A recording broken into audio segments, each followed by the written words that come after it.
As much as I would have liked to hold this off until I finally had time to make my top 10 songs in Hazbin Hotel Season 2 video, I feel like I gotta spoil my top pick already. And not just my top pick for Season 2, my top pick for the entire show by a landslide. While there are plenty of songs I love in Hazbin Hotel, none even come close to the absolute splendor of Sera's Confession. And I felt like even if it spoils my upcoming top 10, I have to make a standalone video about it, because I'm just gonna have way too much to say about it to try and cram it all into one segment of a top 10 video. That being said, I'd actually like to start with some of the smaller reasons why I like it, as we slowly build up into the bigger reasons. So let me establish some context. Going into Season 2, I had a fear. And maybe it was a bit naive, but I couldn't help but have it in the first place. You see, I wasn't blind to how heavily the V's were being set up as the main villains of Season 2, but I just couldn't really buy the idea they would carry being the main threat for an entire season. Especially in the first season, they just seemed like, yeah, very entertaining goobers, but just not very genuinely scary or threatening villains. Didn't feel like they could really drive forward a main plot. Now don't get me wrong, I was kind of proven wrong on that point, because I actually do think they do a good job of being the main villains of Season 2. Although I also think part of that is because it feels like, especially Vox, kind of becomes just magically way more competent and powerful in Season 2 than he seemed to be presented in Season 1. Though ultimately, I'm not going to be too picky about that, I'm just glad that they put on a good show. And besides, that's not really what this video is about. I could make a video getting into that kind of worms maybe in future. What's more important is, because for a while I couldn't really believe the idea that the V's would be the main driving force behind Season 2, I thought it was much more likely we were going to see someone else take the reins. And the two people I expected it to be most was either Lute or Sera. Now, Lute kind of ended up being correct, although of course she didn't do a whole lot in Season 2. And Viv has since clarified that essentially she is going to be a ticking time bomb for a while, always being there but not playing a larger role until much, much later. That just leaves Sera. Already going into Season 2, I was dreading the idea that Sera might be the main villain of the season. And the reason I was dreading that wasn't just because, oh no, I like Sera, I hope she's not evil. It was because I honestly did not think Sera would make a very good villain. This is coming from someone who really likes quote-unquote understandable villains. I know that people like to dunk on them nowadays because they've been overdone and people force them in situations where they're not good ideas. But generally speaking, so long as they are actually employed appropriately rather than being forced into questionable places, I actually do find more relatable, understandable, more complex human villains to be so much more interesting and entertaining in most cases than the more campy, over-the-top, mustache-twirling maniacs. Though of course those can be fun from time to time in small doses. Despite the fact I really like those more sympathetic villains, even I would not stick up for the idea of Sera making a particularly good sympathetic villain. Mostly just at least working off of what we had from Season 1, it seemed like her motivations would be extremely flat and dull and basic, with a lot of implied weight and depth behind it, but in practice, not really a whole lot to get into. It seemed like they were just setting it up to be, oh, she knows it's bad what she did, but she had to do it. Otherwise, even more bad would happen. But maybe it wouldn't have. But we don't know that. I feel like this is the most lazy kind of moral dilemma. I mean, it works, but I just feel like there's not a lot to get into. Either you're like, I don't think bad thing would have happened, so I think you're in the wrong. Or you say, I think bad thing would have happened, so you might be in the right. And especially when there's really no way to say which way it would have gone, it feels like we're taking something as simple as a coin flip and then trying to make it into a morally nuanced conflict, which is, I don't know, I don't think that would have made for great storytelling. But I was really worried that's where the story was going at the start of Season 2. And it wasn't until Sera's confession came around, I realized that thank God we weren't going that direction. That a lot of Sera's misdeeds have kind of come out of denial, and that ultimately, while she still might have to make some tough choices that won't always benefit our protagonists, she is trying to do the right thing, and she isn't going to solely act as an antagonist. This is just so much more interesting, and it provides so much more emotional depth to dive into, to have the character be unsure of herself, to make her cope with the realization of the denial she's been in, especially a character that that up until now has been quote-unquote morally perfect, and now has to kind of reckon with the fact that maybe she hasn't been morally perfect her entire life. In general, they don't really beat you over the head with it, so it's easy for you to miss it if you don't pay attention. But there's a lot of lines that sort of gesture at the idea that despite the fact that Sera should be so old and wise and all that, the whole process of redemption and how to atone for your sins seems a little alien to her. Basic aspects of how to make yourself a better person, because of the fact presumably she has never had to reckon with the thought that any of her decisions might have been morally incorrect. So I'd just like to open with that point, that already I was very pleased when this song kicked in, because this was the turning point where I realized, oh thank God, they're not going to drive this ship into the rocks and have Sera's character crash and burn for the sake of giving an antagonist to the second season. As well as that, just to get the more shallow stuff out of the way, I have to mention, listen, I know I'm not the first person to say it, but I fucking love this character design. Listen, I'm not a particularly religious person, but already I must admit I have quite an affinity for sort of angel character design, just visually speaking. And like the color scheme, the scroll tail feathers, the hair, this is just, I love it. Beyond that, while I've mentioned before, I'm like a color-based / dubstep producer, and so you might have expected that I wouldn't be into this more classical, soaring, whimsical music. I actually do really like it. Fun fact, a lot of the ways I actually make my color base is by taking crazy, wacky, dubsteppy sounds and then spectrally compressing them to much more classical, much more simple and harmonious sounds like string sections.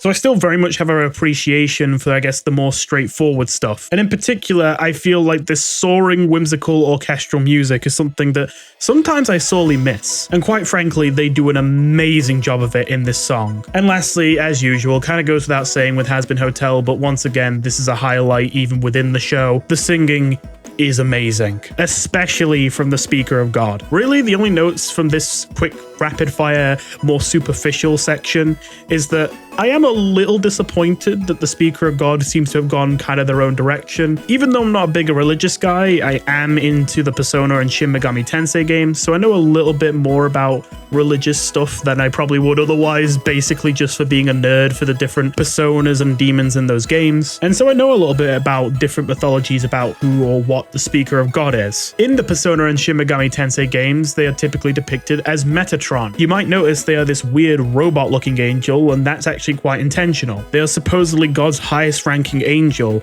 and unlike many of the other most senior angels, they actually did live as a man on Earth at first. And then when they rose to the station of being the Speaker of God, they became more machine-like, mostly in a metaphorical sense, but that is also why in the Persona games they are represented as an almost robot-like character, despite being an angel, which obviously seems like a weird mismatch at first. But there is a reason for it. I don't know, feels like a bit of a missed opportunity to be a bit more accurate to the source material or play around with some interesting visual metaphors and stuff. But I really can't complain too much. The design we got in the end is still absolutely beautiful on its own merits. Now's when we get into the really good stuff though, the lyrics and meaning of the song. Though that being said, it is a little bit of a slow start, I confess. And while I still see some visual metaphors going on here, a lot of it might seem like a bit of a stretch to begin with until later when it becomes much more pronounced and you'll probably see what I'm talking about. Hopefully you'll see I don't think I'm stretching too much here. Either way, the song opens with Sera and the Speaker of God alone in the angelic court, standing by the big glowing orb that they use to see into the lives of other people. Sera begins the song not only obviously looking down for the most part, but also facing away from the orb and its light, purposely shielding herself from the truth because she is worried of what it might hold.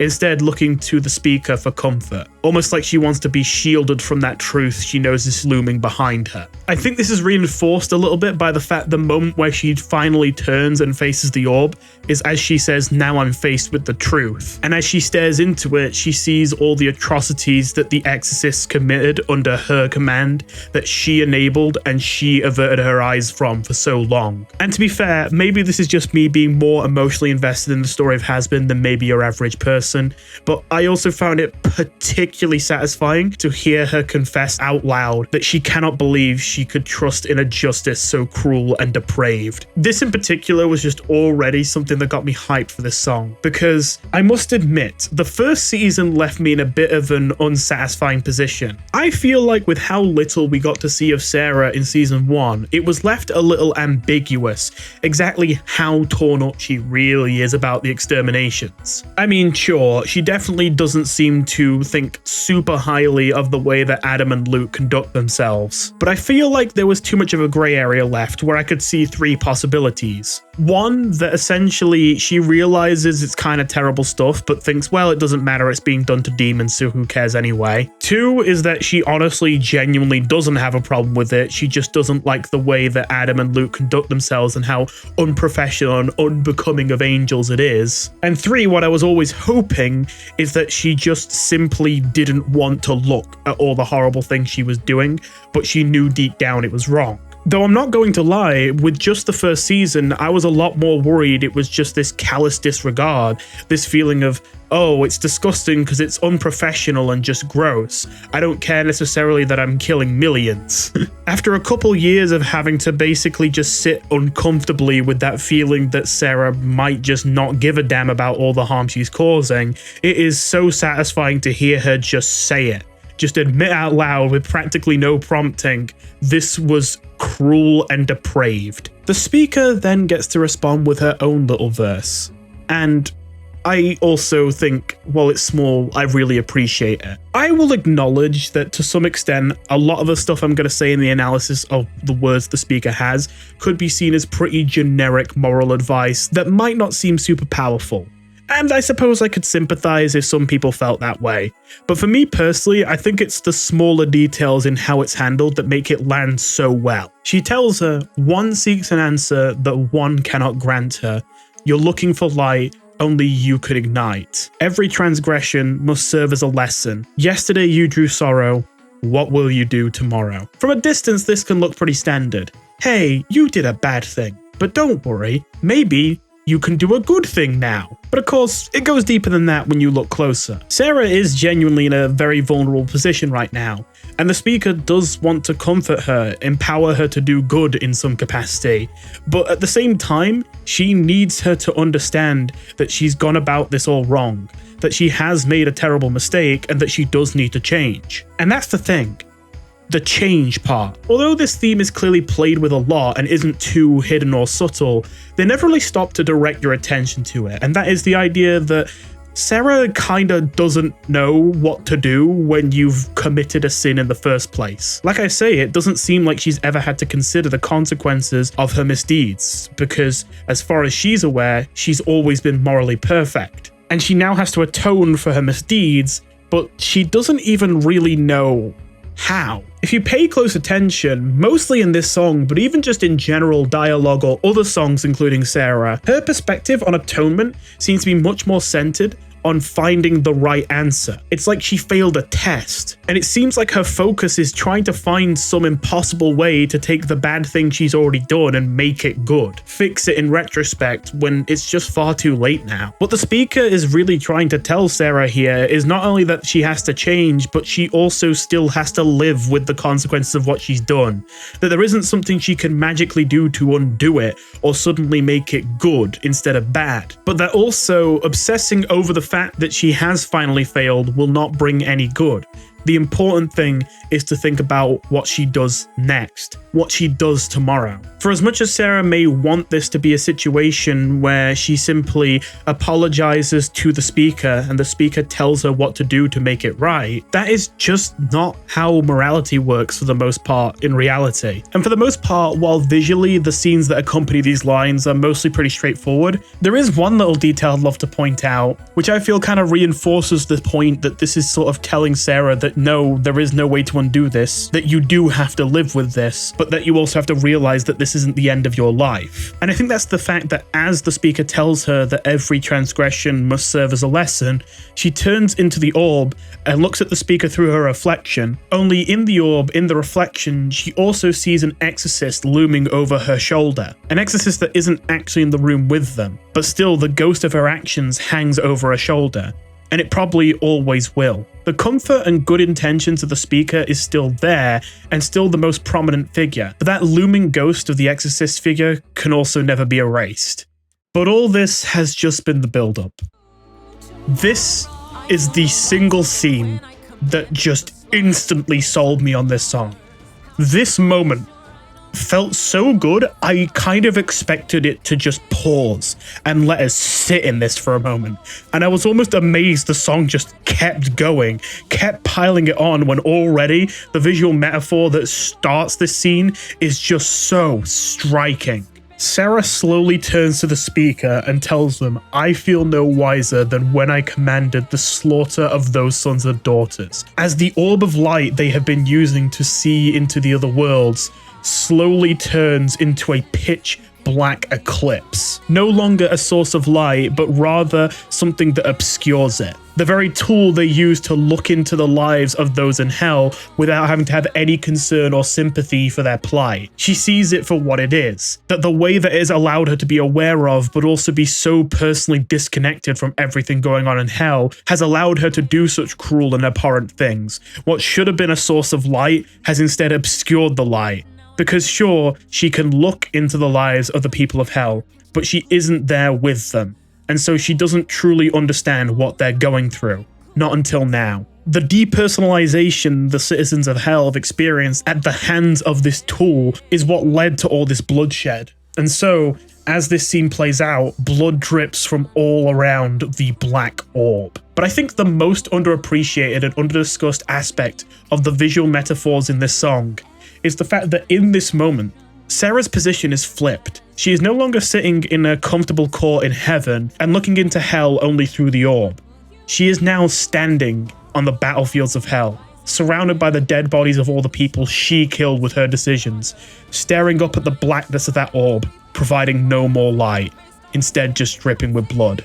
She is now there. That depersonalized barrier is broken, and she is living in the moment of all the grief and horror that she has caused. This is all without even mentioning just how satisfying it was to hear that line from her. Sera, especially in the short screen time she got at the start of season 1, came off as very, very stuck up, very high and mighty, very always right, can't be wrong. Very I know better, very dismissive of others, even if not intentionally. And so it's just so satisfying to hear her be so shockingly humble. To confess, she feels no wiser despite all the awful things she's done, that she is actually scared that she can't bleed anymore, that she has made such a horrible decision and she kind of doesn't know how it happened. Beyond that, for the most part, a lot of the stuff I love about this song I don't hear talked about much. Maybe it's just because I overanalyze too much, or maybe it's because a lot of this stuff is maybe something that hit me on a more personal level.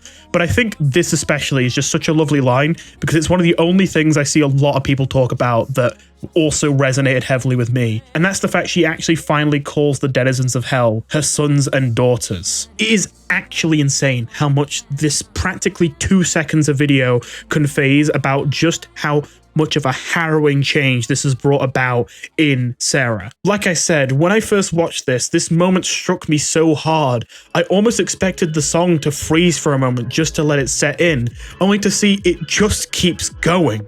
And it doesn't drop a beat, with Sera pacing as her face is splattered with the blood of the people that she killed, all while she sings, trying to act composed but with a sort of undertone of panickiness, asking herself how on earth she can make sure this doesn't happen again when she doesn't really know how she got here in the first place. All while the speaker of God harmonizes on top of her lines with her own suggestions. And I've got to say, I think part of the reason this moment hits so hard is because not only does it just sound good, but even the structure of the music itself tells you something about this moment. The fact that the Speaker of God is harmonizing on top of Sera's lines isn't just indicative of how beautiful the music is, but also, more importantly, it shows the really nuanced ways in which the speaker is accepting what Sera is saying while trying to gently pull her in the right direction. That she doesn't want to counter anything she's saying, especially as she's finally realizing all she's done wrong. So she doesn't clash against what she says. She doesn't respond or retort or clash against what she's singing. She just adds these little phrases on top that harmonize perfectly. There is no disconnect between what Sera is singing and what the speaker is singing, because ultimately the speaker is giving her the last step she's missing. Initially, she talks about how she doesn't feel any wiser, and she's right, and it's good that she can acknowledge that. But then the next thing you have to be concerned about is you can't use that as an excuse to hide away, to tell yourself all you can do is bad, so why even bother? So the speaker harmonizes over her. You can't hide. And maybe a more simple one, but still very effective, when she says, how do I make sure that I don't do this again? How do I make sure not to repeat more massacre based on mistake and conceit? She harmonizes over saying, look inside.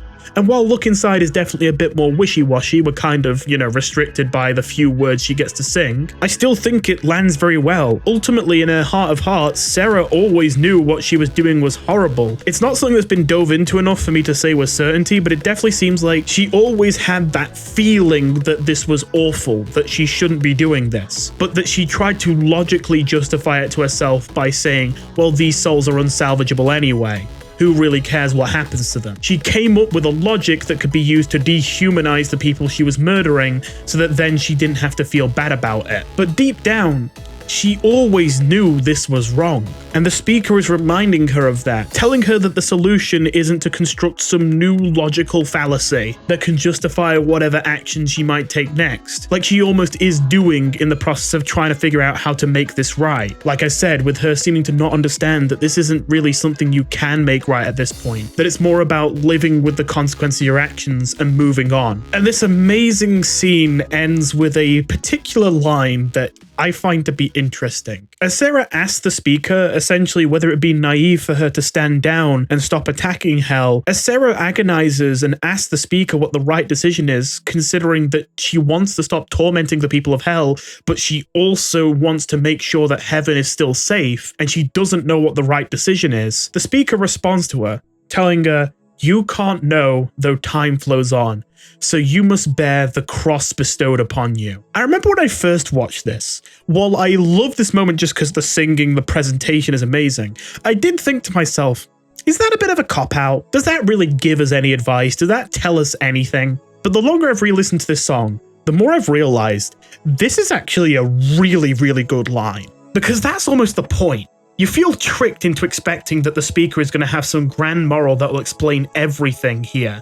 But in having that expectation, you're actually falling into the same trap Sera is, though that kind of effectively puts you in her shoes even better. In this moment, both us as viewers and Sera in the song is waiting with bated breath for the Speaker of God to magically have all the answers and tell her exactly what she needs to do to fix everything. But not only does she not have those answers for her, it's also not even the right thing to really be focusing on. Obviously, if when you make a mistake you can make things right, then that's great and you should probably do it.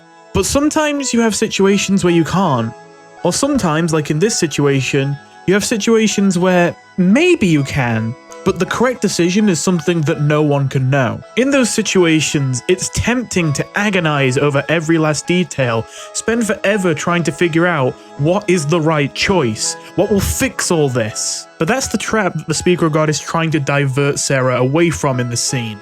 She is trying to get her to stop thinking about what the right decision is. She can't know. I think that's a very specific choice of words, not you don't know, you can't know. She's not telling her, oh, you could know if you just tried really hard, even if you don't know right now, or if you just really tried hard and really thought about it a lot, I'm sure you'll figure it out. In this moment, she's trying to tell her, you're going to have to make a decision. And it doesn't matter how good a person you are, it doesn't matter how long you've thought about it doesn't matter how hard you've tried, you might make the wrong decision. This is just a situation where there are too many unknown factors at play. No matter what you decide, it might end up being wrong and you might regret it. But at the end of the day, this is also a problem of her own creation, and she has to own up to the consequences of it. So in a situation where she cannot know what the right thing to do is, she can only try to do the right thing, but she cannot do it for definite. The best course of action isn't for her to agonize every waking second over what is the right decision when she cannot know. The right decision is to focus on bearing the cross bestowed upon her. In other words, to do what she can, yes, but to simply make a decision and then live with the consequences of it. In this moment, it is far more important for Sera to consider how she's going to work up the courage and responsibility to not only take ownership for her actions, but also do whatever she can to make it up to her people, even if she cannot know the right decision and she may make the wrong one. In fact, while I don't for a moment believe it's malicious, I think it's just kind of natural behavior, especially for her. I feel like the speaker is almost gently nudging Sera into realizing the way she's thinking about this, while probably not intentionally, is much more focused on minimizing the consequences for her than it is actually atoning to the people she's failing.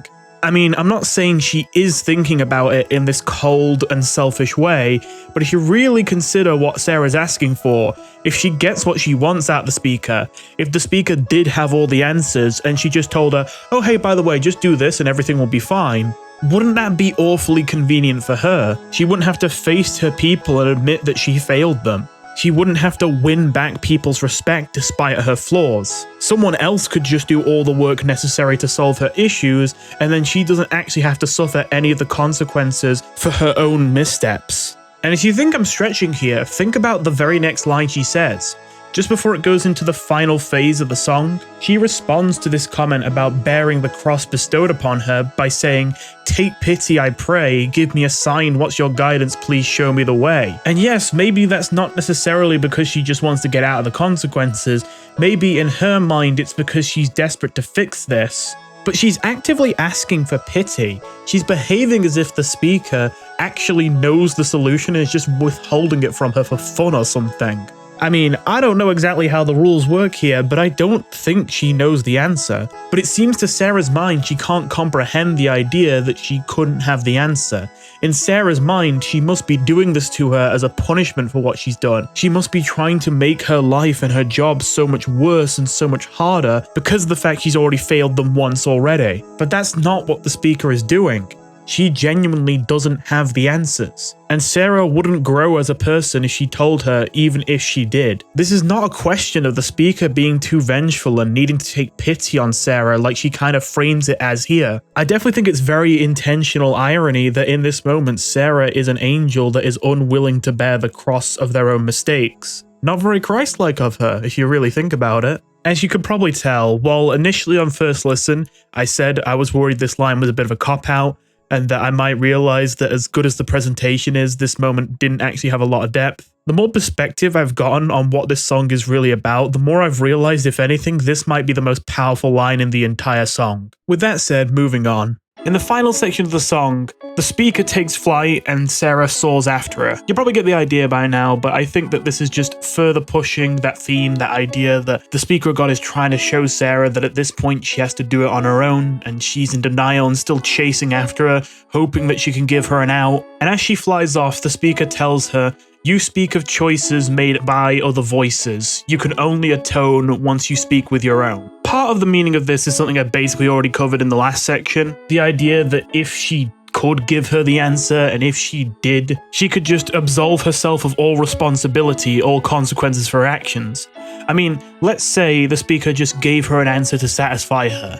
She didn't even know if it was the right one or not, but she just said, "Hey, do this." If it did turn out that was the wrong answer, then Sera could just blame the speaker, say it wasn't my fault, I was just doing what I was told to. The speaker can't do that. They can't give them an out to absolve themselves of guilt or responsibility. They have to let them make this next decision on their own steam. But I think another smaller meaning here, which may be a bit of a stretch, but I personally really see, is the idea that maybe what's led Sera to this position in the first place, into making these very wrong decisions that she always knew deep down were wrong, is the fact she wasn't really listening to her own voice. We don't really have enough personal insight into Sera to say for sure at this point, but I could certainly believe the idea that she had simply heard from others how irredeemable and horrible the denizens of hell were, and that's what convinced her into thinking the exterminations were justified. Not her own personal experience or her own moral compass, but just trusting other people's voices and thinking, yeah, I suppose if they're telling me that, I should go along with it. That can seem diplomatic, but just because it seems outwardly diplomatic doesn't mean you can't use logic like that to justify absolutely abhorrent actions. Clearly, if Sera was listening to her own inner voice, she certainly at the very least would have treated Adam and Lute's army of exorcists with a little bit more scrutiny and been a little bit more involved in making sure they weren't at least as brutal as they were, at the very minimum. Again, we are having to dive a little bit into speculation here, but you could easily imagine that perhaps Sera told herself, well, yes, maybe I think their methods are brutal, but I suppose I'm not the one doing the job. That even as her inner voice tells her, this is horrible, this is terrible, why are you allowing this? That she tells herself, well, you know, I don't really know, I'm not involved. It's more important to be diplomatic and get along than to really follow my moral compass. That's kind of what led Sera here. And once again, that same tendency is showing.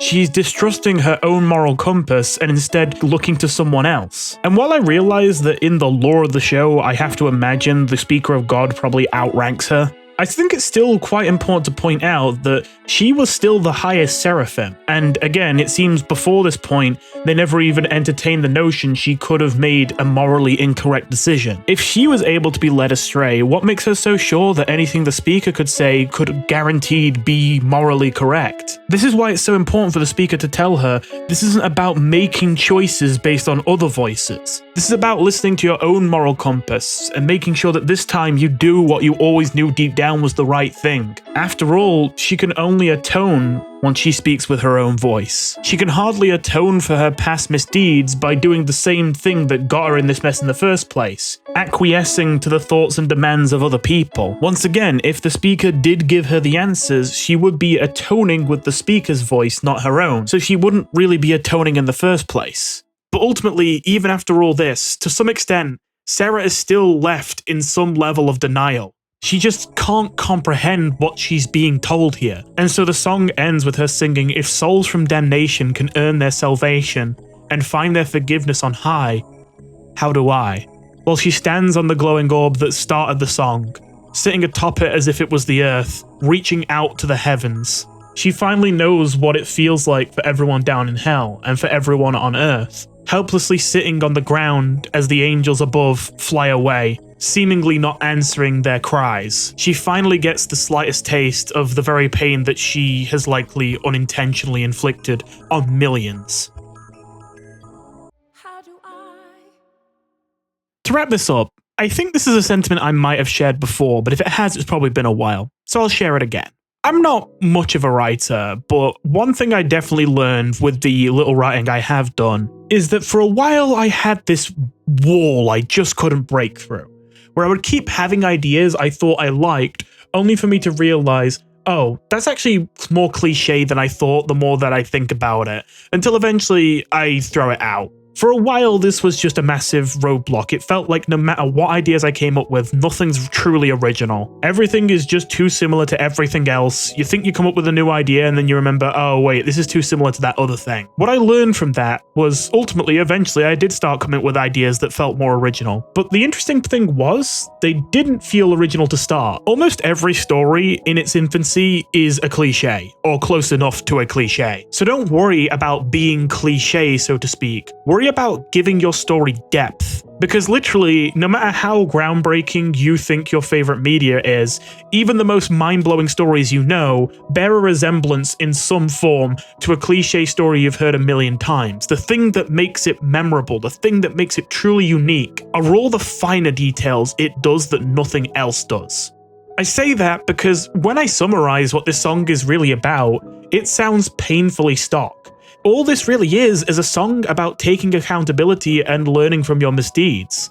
And sure, when you put it like that, it doesn't sound terrible, but it doesn't sound super exciting or interesting. There's plenty of songs like that out there. But are there really plenty of songs that do it like Sera's Confession? That have these powerful visual metaphors that put you in the emotional turmoil of Sera like this, that have these subtle undertones that really put you in her shoes, that have all this extra subtext that leaves you not quite understanding everything the speaker said the first time you listen to it, until you realize she's not really giving you an answer. She's gently nudging us to realize that it's our own responsibility and there is no right answer she can give that will fix everything. I'm sure there's definitely contenders out there I just haven't heard, but when it comes to songs that teach you about taking accountability for your own actions, I feel like Sera's Confession not only does a remarkably good job of putting you in the emotional shoes of Sera, but at the same time it also does an amazing job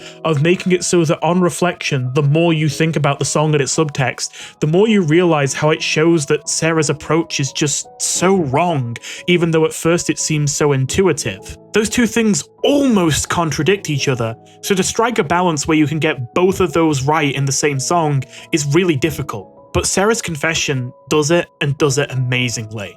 This one song added like 90% of the depth this entire character has in the space of 2 minutes, while also steering the story away from what could have been a boring Sera is the antagonist direction, while also acting as a bit of an introduction for the Speaker of God, who doesn't get many lines before this song begins, while also just generally being a really beautiful orchestral piece, while also having great singing, while also having great visuals, all somehow while ultimately being low-key kind of minor in the actual plot of the episode, which is kind of crazy. It is insane how this feels like the most powerful, big, important song of the entire season, and it's like actually barely story relevant, at least to the immediate story of season 2. But hey, take that as a compliment, I guess. With all that said, hopefully you can understand now why Sera's Confession to me is just a masterpiece. Don't get me wrong, there were already songs I fell deeply in love with the first season of Hazbin Hotel, but even those songs, I thought, it'll be tough, but they can top them. And I know it's naive, I know they probably will eventually find a way to dethrone it, but it's just difficult for me to imagine how they could ever top Sera's Confession. I'm really interested to see when Hazbin Hotel finally has all its seasons produced, if this will still be my favorite song in the entire show, because I really struggle to imagine what's going to be better. With all that said, thank you for watching, and I will see you in the next one. Goodbye.